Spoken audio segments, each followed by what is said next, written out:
What's up, everyone? Today we're going to be doing a mock draft for the 2025 NBA draft. If you don't know much about the draft, I think I'm going to try and describe the players to the best of my ability. I have some hot takes. We're going to use No Ceilings. If you don't watch No Ceilings, go do it. They're they're so good. They're great at draft content. So if you're not following them, go do it. Great content. Alright, let's get started with the Wizards. I mean, if you know anything, it's Cooper Flag. Everyone's tanking for Cooper Flag. This isn't a debate. Anytime a freshman is in the running for Player of the Year in college, they're going to be a high pick. That's for sure. Not much to say about it. Consensus pick. Nothing. Not a hot take or anything. I'll try and give comps in this. I still think the Andre Kirilenko comp's pretty solid. He just does everything. He's a Swiss Army guy. Can score. He's been a much better scorer than I think a lot of people anticipated, and the defense is great. Type of guy you want the Wizards. If you're the Wizards, you want starting your rebuild. So we got the Pelicans now. Pelicans are in such a weird spot, in my opinion. They have so many good players, but they're not a good team. It's weird. I get injuries have plagued them for a while, but now to me the question is Dylan Harper, Ace Bailey. I would throw VJ Edgecombe in there. And it's a bit of a debate. I think DeJounte Murray. I like DeJounte Murray. I don't know if him and Dylan Harper can play together.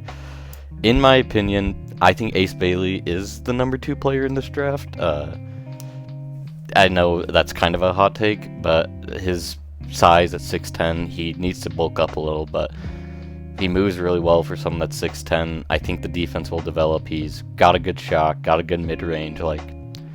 If you don't know anything about him, think like a younger Jason Tatum, young Kevin Durant, that type of mold of player, and I think potential-wise has one of the highest potentials in this draft. And that leaves 3 for the Utah Jazz, my personal favorite team. Now, I really like VJ Edgecombe. I really, really, really do. And so for me, it's a debate between Dylan Harper and VJ Edgecombe. And Isaiah Collier's played really good. You have Keontae George, who's shown a lot of flashes. So it's tough, but I'm going to go with my gut. I'm going to go with VJ Edgecombe. And that, I think, is a bit of a hot take.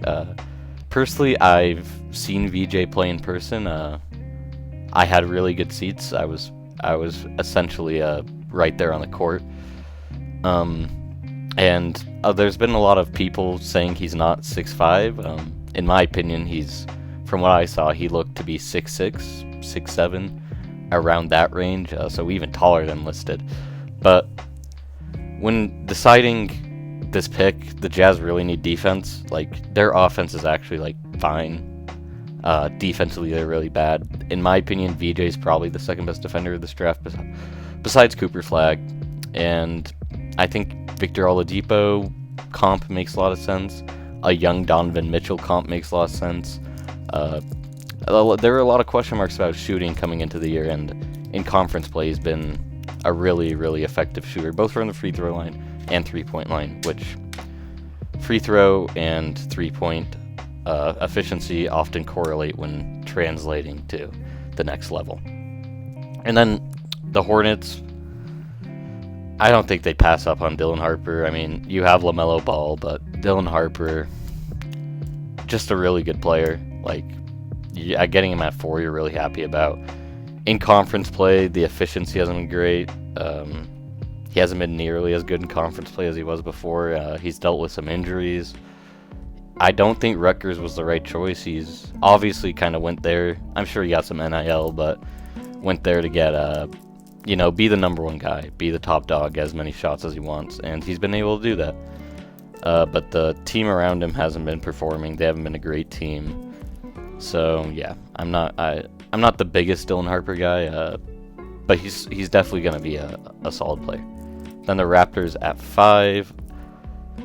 I actually really like this Raptors young core. Looking at it, I mean, Quickly's been good on the Raptors. You have Ingram now. You have Scotty Barnes, Grady Dick, Jacoby Walter, who hasn't been amazing so far his rookie year, but I really liked coming into the draft process. Jakob Poeltl's their center right now, and it's, is he the guy? This is another hot take. Someone I really like is Derek Queen, and You know, he's kind of the old school back to the basket center, a lot of post-ups, good rebounder, but I think for the value that the Raptors need at center, I think it's fine to kind of reach on a guy here. I think you kind of hope he turns into an Andre Drummond type of player, like good rebounder, good scorer. You just hope the defense is there, and personally, I think that'll come. I think he doesn't shoot a lot of threes. I don't think he's made one in conference play, but he's been willing to take them at times. So for me, I think for the Raptors specifically, and I know it's kind of a debate, fit versus just best player available, and I think it's kind of a balance between the two. At the end of the day, if the Raptors drafted a wing here, they probably wouldn't play too much, and Derek Queen might come in and be the starting center immediately, and would get a lot of reps and improve rapidly. So for that, I'm taking him there. The Sixers, very confusing season so far. Who do you count in the future of this team? I think Tyrese Maxey and Jared McCain are probably the only two you really consider. I mean, Joel Embiid, there's a real chance he gets traded. It's hard to tell, man, but in my personal opinion, I really like Trey Johnson. He's a really good scorer. I mean, he gets comped to Cam Johnson a lot, which is fine. Or Cam Thomas, sorry. Which is a fine comp. I mean, kind of the same archetype of just a scorer. It's really all he does at this point. He's not crazy efficient, but the Texas team around him isn't great, so he's just somebody that's going to get buckets at the next level. You kind of hope the defense and playmaking progress, and if those do, then you might have like a real star on your hands. But immediately, he's going to be a really good scorer. Like, that's what his role is going to be, and you hope that beyond that, he develops playmaking and defense. The Nets don't really have any great young players to account for. I really like Noah Clowney. You got Cam Thomas, got Cam Johnson. I'm going to go Kasparis Jakusionis. That's how you pronounce it, I think. He started the year off. He's been kind of up and down. Started the year off pretty good. Conference play hasn't been great. Illinois started off really good. They've kind of regressed. The biggest thing about him is turnovers. He turns it over a lot, which is fine. I mean, he's a young point guard. You obviously don't want to see it, but that's bound to happen, especially with another guy we're going to talk about later. But big guard, 6'6", good scorer. The three-point shot in conference play hasn't really been great, but early in the year it was there. It's weird. He kind of plays like a park player on 2K. It's weird to describe it. Good athleticism, though. Just a really solid player. I think he'll have a good NBA career. The playmaking is encouraging. There's a lot of flashes there, and the scoring has been solid. So you definitely like that for them. The Bulls, they need a lot. Is a guy like Giddey really in their they value in their future plans? I think maybe only Kobe White, Matas Buzelis, maybe Ayo Dosunmu they really consider to be part of this young core. I like Liam McNeely.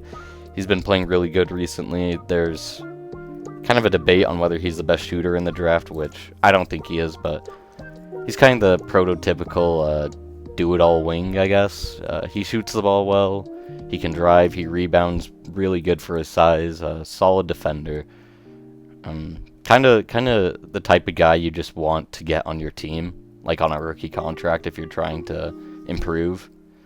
Probably just going to be a role player in the NBA, but I think that's fine. You kind of just take the guy you like the most out of this bunch, and for me, I don't know if the Bulls would agree, but for me, that's Liam McNeely. The Trailblazers, they got a lot of interesting young pieces. They had a little stretch before All-Star break where people were like, wow, this team is really like starting to progress, and after All-Star break, they haven't been as good, but Scoot Henderson has taken a lot of strides this year, especially later, as of late. Donovan Clingan, I really like. I think those are like the two guys you probably are sure are in your young core. I think you probably throw Shane Sharp in there too. But there's a lot of different players you can go. What do they need, really?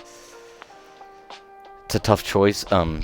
Going deep down in here to get a guy I really like, and that's Carter Bryant of Arizona. And I'm someone who buys into if they're on an elite team and getting real minutes as a freshman. That's a real indicator. And 6'8", 220, great size. I know the stats won't blow you away, and like I get that, I really do. But the like analytics beyond the base stats, the advanced analytics, really love this guy. And I'm not a advanced analytics guy, but even like just the eye test, I think this dude's gonna be the prototypical 3-and-D wing. Like I think this dude's gonna have a long career. It's gonna be a good career. I doubt he's ever an all-star, but he's only 19. He could get there. I really like him. I really do. I think just he has a lot of rawness to him right now that could be developed. He's pretty lengthy and, like I said, good size. Right now, he's probably only going to be projected to be like a 3-and-D wing, but I really think he could go beyond that. The Spurs, I mean, losing Wemby sucks. Like, no doubt about that. So what do you really take here? And I actually think this is the perfect spot for a guy down here, Colin Murray Boyles, who is this defensive-minded, almost center. There's kind of a debate whether he's a center or a power forward. But if you have Wemby next to him, you can play him at center or power forward, really. He can't shoot, and that's kind of the knock on his game, but defensively he's really great. Rebounds good, and can score in other ways. Connects the ball, like ball movement is good too, is what I'm saying. But this is the spot, like the highest I see him going. Really, because he can't shoot, you kind of need to put him next to a big man that can shoot, and that's Wemby, who likes to shoot a lot of threes. And he's the type of guy where you can put on the team's best player, whether that be a big man or a guard. And you can almost let Wemby be a roamer, where he's just kind of like a free safety, where he can come on the help side and block shots in that way, which I think might be the best defensive role for him. So yeah, I really like this fit. I really am sure on that. The Spurs again from the Hawks. Yeah, wow, Hawks, man, what a disappointing season so far. You got a big man. You probably want to go wing here. Obviously, adding De'Aaron Fox changes things on what you draft here. Guy down here, debating. I'll give it to you straight, guys. I haven't watched very much of these foreign guys. I just haven't. So I won't be able to give you a deep analysis of them. But from what I've heard of this guy, Ben Seraph, he's a very Spurs type of player, like good connector, good ball mover, and can put the ball on the ground and really create. I wish I could tell you more. I need to watch him, but I haven't gotten to it. But from what I've heard, he's like a Spurs player, and the Spurs kind of need those type of role players. Spurs love going for foreign guys, so I think it just makes a lot of sense. Like, historically, they have shown they love going for foreign guys. The Rockets, they obviously have a really stacked team in terms of they don't really have any like weak spots, I would say. Like, all their positions are filled with solid players. So I could kind of see them making a consolidation trade soon. Maybe packaging one of their young players and one of their veterans. Maybe this pick to try and get a more of a star player. But we're not projecting trades. I'm going to go Jeremiah Fears. Just had a really big game against, can't remember who. But he just had a 27-point 10-assist game. Just a really, really good player. Like, can score the ball. Playmaking numbers aren't great, but I do believe he is a good playmaker. And Reed Shepherd hasn't really been a rotational guy right now. And obviously the Rockets are good, so it's like not that big of a deal. But I'm not sure if you really think of Reed as a point guard or shooting guard. Good size on Fears, 6'4", so you can kind of play them together. I really like this fit. This is another fit that I'm really in love with. I don't know what he projects to be. Maybe like a Monte Morris in the NBA. Someone like that. But just a smart player. can score, can put the ball on the ground, get to the hoop, can shoot it as well. The Hawks, really confusing trade deadline for them. A lot of ways they can go. I like Onyeka Okongwu like quite a bit, but I don't really know if he's shown as much as you hope. I'm gonna go. Sorry, I can't really pronounce his name. Kamon Malwatch, I believe is how you pronounce it. But this is a guy that's kind of a project play. Numbers aren't great, but is playing real minutes on a really good Duke team. You kind of hope he turns into an elite shot blocker. That's kind of what he projects to be. He's shown that he can hit threes. This is a really exciting player, especially for the Hawks, where you have a really dynamic player in Trae Young and a really great playmaker. So I really love this. Can stretch the floor, like I said, a little bit. Good shot blocker. Like, this is the type of guy you want next to Trae Young. You really love this if you're the Hawks. This is another fit. I know I've been saying that a lot, but this is another fit I'm in love with. The Heat. What do you do with the Heat, man? This is where I have Yegor Demon, and I don't love Yegor Demon. The shot has been really discouraging, very inefficient, turnover prone. But the playmaking is like very much there. The vision is really good at times. Other times it's not. He is a little turnover prone. The biggest thing with him is the shot. Like, what is he if he doesn't get a jump shot realistically? And I don't know. But more on the Heat fit itself. I don't really know if the Heat think of Tyler Hero as their point guard. And even if, like, Yegor Demon probably projects to be at his highest a point guard in the NBA, and if you can put him next to Tyler Hero where you have that size together, you really like that. And this is just kind of the way the NBA is going with these larger guards, and I think teams are just like jumping on the chance to get them. The Thunder from the Heat, it's disappointing. The Thunder keep on getting these types of draft picks where they're probably going to land another solid player here. Hey, what do you draft here? It's really tough. I mean, you have Nikola Topic coming in next year too, who's a lotto pick. Big man depth could make sense. I'm gonna go Asa Newell out of Georgia, and to describe him, he's kind of like the back to the basket big man too.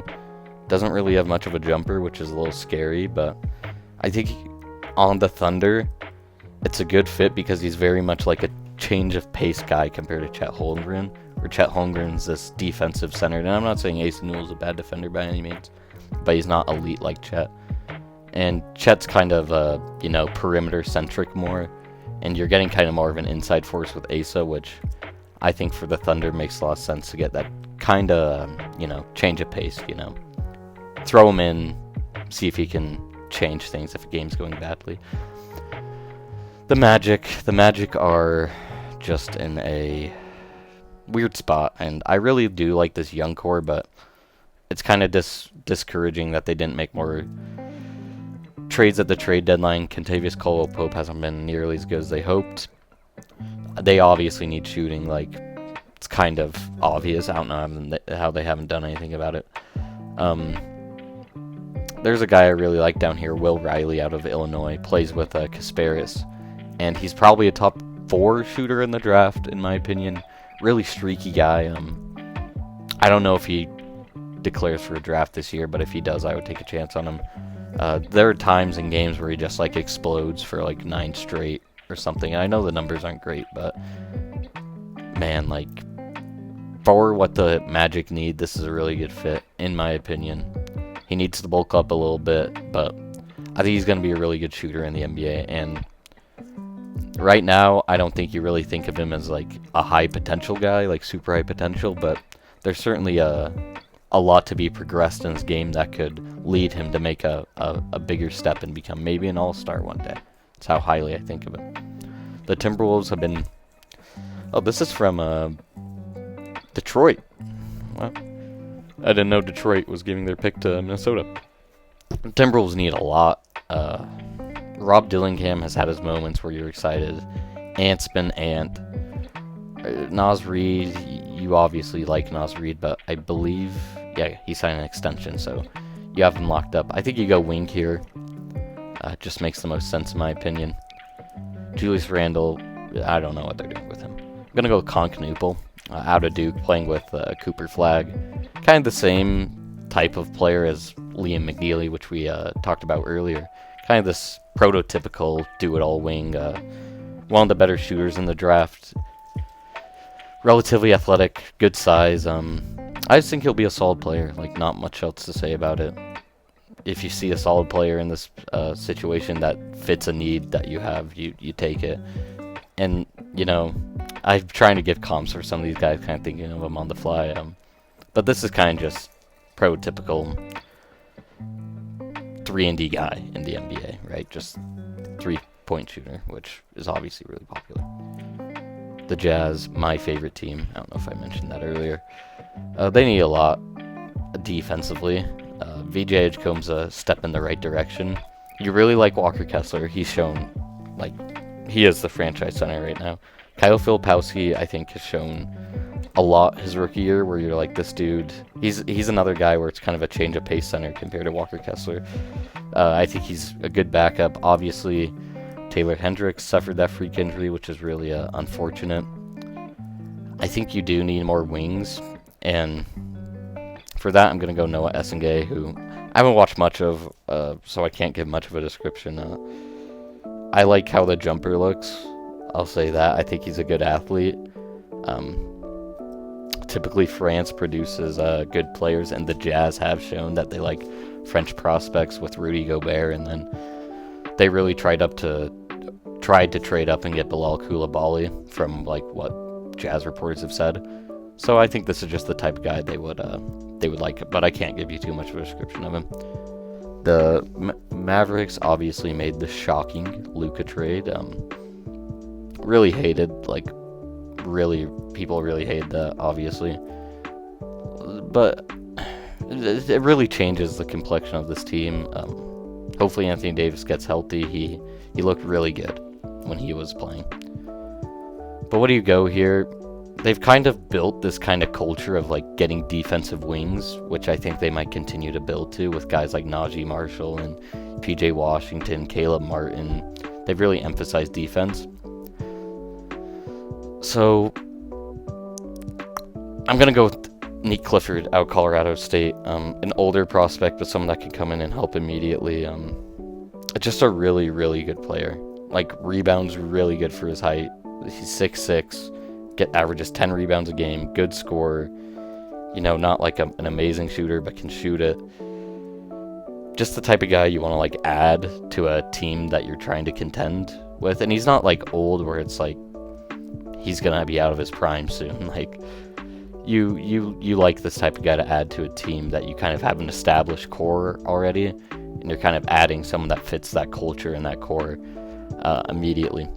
The Thunder, again, I don't believe this. Yeah, this is the Thunders. I mean, the Clippers trading to him. They already got another big man. I think you go probably another wing here. There are a few guys that could go here. I'm going to go Adu Thiero out of Arkansas. He's been really good this year on a disappointing Arkansas team. Kind of reminds me of, like, Jalen Williams, if I had to describe him. Can shoot it decently. Really athletic, good defender, rebounds well, can put the ball on the floor and, like, get to the basket. Like I said, really athletic. And that's kind of the type of player the Thunder have liked over the years. Like I say, reminds me of Jalen Williams, which, if you can get Jalen Williams type of player to back up Jalen Williams, you're really happy about that. And I really like this. I really do. Nets, they need a lot. This is kind of a team where I think it's best player available. I don't know why LaMarcus Aldridge is here. That's bizarre. That's just weird. I don't think they keep Nick Claxton for very long. I'm going to go with Thomas Sorber, who's out of Georgetown. 6'10", one of the best shot blockers in the draft. From a class that's, like, not great out of big men, he might have the most potential to be the best big man in the draft. He's pretty raw. I mean, he's 6'10", 255, which is good size, but his shot blocking is what you're really looking for. lengthy too. Kind of could be like a Nick Claxton type of player, but I think he could be better than him. I really think they move on from Claxton, and I think this is a good replacement. And he's got good potential, so like, you take that. The Pacers, this is another fit that I'm kind of in love with. Their guard position, I'm like pretty fine with. I like Tyrese, I like Nembhard. Ben Shepherd is a good player. He'll probably become a role player sooner rather than later. Johnny Furphy last year was kind of a project play, good shooter though. They've kind of leaned towards getting wings, and I think that's kind of what they continue to do, because none of them are really like amazing. Neesmith is fine, Toppin isn't great, and Jarris Walker hasn't really worked out for them. This is a fit I really like. Rasheer Fleming out of St. Joseph's, and he's kind of like the prototypical power forward in the NBA. Good shot, really good defender, good shot blocker, and can shoot the 3-ball, which like is obviously coveted out of a power forward in the NBA, which the Pacers have kind of shown to really like. So I think that's the type of pick they really go for. Now we have the Hawks, who took Malawach earlier. You probably go a wing here. Once again, I think they're trying to compete right now, and I'm not sure if they're doing the best job at that. I'm gonna go Alex Karabin, who's older, but he's not like crazy old. Good shooter, one of the better shooters in the draft. Has shown he can like be a legit guy on competing teams, which I buy into quite a bit. Probably would have been a first rounder last year, but really good passer for his position. Really solid shooter, kind of the type of guy you throw in immediately and is going to contribute, which I think the Hawks need. I don't really have a good comp for him. He's just kind of another guy that's like, maybe like a Trevor Ariza, someone like that like will defend good, connective piece on offense, and can shoot the ball, which you really like. And he can kind of do some work like back to the basket, post up stuff, which is fun. Now the Nets again, who have so many first round picks, this is probably a good draft to have a lot of first round picks, just in my opinion.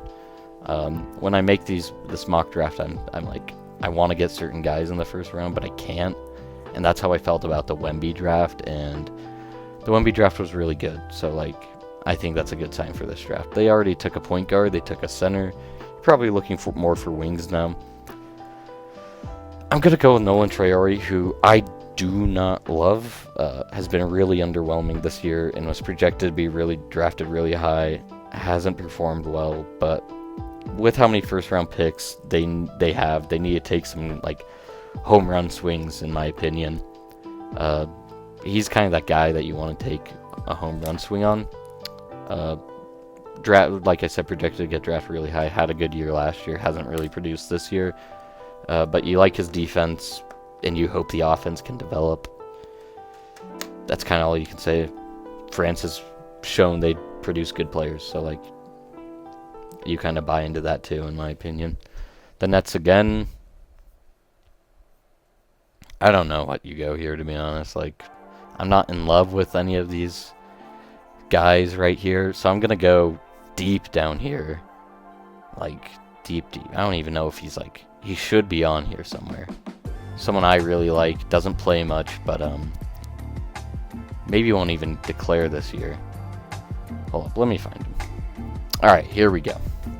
On Duke, Isaiah Evans, who doesn't play much, but might be the best shooter in this draft. Needs to bulk up, 6'6", 175. Was an All-American coming into the year, but like is a really good shooter. And when he gets good minutes, he produces. He doesn't play much on a very competitive, good Duke team, which, in my opinion, I've never been a guy that likes drafting players that don't play a lot. I think it's really risky. But this is a guy I'm willing to take a shot on. Like, this is a home run swing, in my opinion. I don't know if he declares this year, but like, if he does, a team needs to snag him. He's going to be a really valuable NBA player. Like, I really, really am high on him. Just elite shooter. That's like best way I can describe him. Elite shooter, needs to bulk up. If he does bulk up and develops more off the dribble stuff, like, could get scary. Another guy that's like pretty streaky too, where he can catch fire, which he really like. Maybe like if the defense develops, like a Danny Green, because Danny Green was the type of guy that like actually like could catch fire and hit like 3 or 4 threes straight. Really exciting player. Danny Green, underrated. The Wizards, it's probably someone that should have gone higher. That's going to be Jace Richardson. Just like kind of a do-it-all guy, really athletic, son of Jason Richardson. Really fun player on a good Michigan State team, which you really buy into as well. Efficiency's been great. Didn't start off the year playing like a ton. Didn't produce much, but as of late has been really on a tear. And I think you really buy into that. Like the conference play, stats, and play has been really encouraging. Defensively is good. Offensively is good, but like could be better, you know. But you really like this. The Magic really just need shooting. I kind of wish my guy Isaiah Evans was here for them. It'd make a lot of sense. But the Magic, the big man position's a little questionable. I'm gonna go with Danny Wolf, which like played at Yale last year. Has been a power forward from Michigan on a good Michigan team. A really, really, really fun player. Really skilled. Like this guy probably should go higher. Like, this is what I was saying earlier. There's a lot of guys in this draft. I'm like, they should be going higher. But man, this is like one of the most skilled big men in the draft. Well, he probably is the most skilled big man in the draft. Defensively needs to improve. Can shoot the 3. Really, really fun playmaker. Against Michigan State, he had this behind the back fast break pass. Oh, it was so clean. If you haven't watched Danny Wolf highlights, go watch him. I mean, he's like a baby Sengun almost. You know, people call Sengun baby Jokic, but Danny Wolf isn't baby Jokic. This dude's like a baby Sengun. Oh man, what a fun player. Like, go watch him if you haven't. Rebounds it really good too. He's playing the power forward right now, but probably is going to be a center in the NBA. Like, really fun player. Go watch him if you haven't. Really high on him too. He fell further than he probably should have. The Celtics, I'm going to go with Johnny Broome, one of the best college players right now. Just a good big man. Like, the future with Al Horford's questionable. You kind of need to fill that void. I think he can do that. He's shown he can hit the 3 a little bit.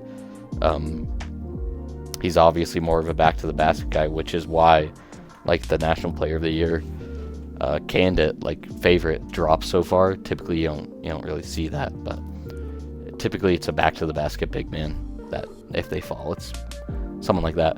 But I really think he's going to be a good player, really skilled, can play make good, good defender, good shot blocker, really does it all, can shoot the ball. He hit, like, a few games ago, he hit, like, a step-back corner 3. Like, I really like this guy. At one point, I had him in my lottery. I don't anymore, but I think he'll be a really good player. The Clippers, which they got from the Thunder swap that they have, I don't really know what you go here, because the future of James Harden, do you go a point guard? Do you go a wing? Do you go someone that's like a win now guy, or are you more banking on the future of this team? Because they're not really a contender right now. But I'm going to go down here and grab Tashad Pettiford out of Auburn. Just a freshman that's playing on maybe the best team in the country. Like, you got to buy into that at least a little bit. Really good scorer. Efficiency isn't phenomenal, but like I say, he's a freshman. I really like him. Like, I think he's going to be a good player. He's playing right now. I would take him in the first round, obviously. And I think with James Harden not leaving, but getting older, you kind of need him more prepared for the future if you're the Clippers. And this is a good starting piece, in my opinion. Really good potential out of this guy. All right, the Suns, another kind of situation like the Clippers, where do you go someone that's win now or someone that's more for the future? I think just how they've shown to act, they're going to go win now, so I'm going to go Cam Jones, who is in the running for National Player of the Year. Out of Marquette, really good, like, solid player, not the best shooter.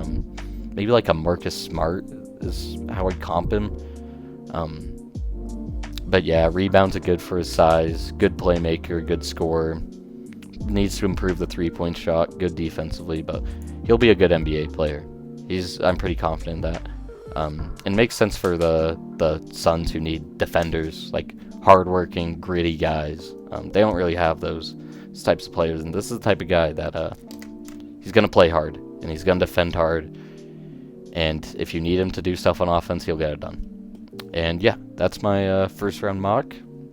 If you disagree with anything, let me know. If you really like anything, let me know. I hope I did a good job for you guys. If you enjoyed, please like, comment, share, subscribe. Actually, I'm gonna go some guys I think should have gone higher probably. Jace Richardson I really think should have gone higher. Rasheer Fleming and Cam Jones and Danny Wolf. Those are 4 guys that probably should have gone higher, but just how the draft shaked out. Let me know what you thought. I hope you all have a great day.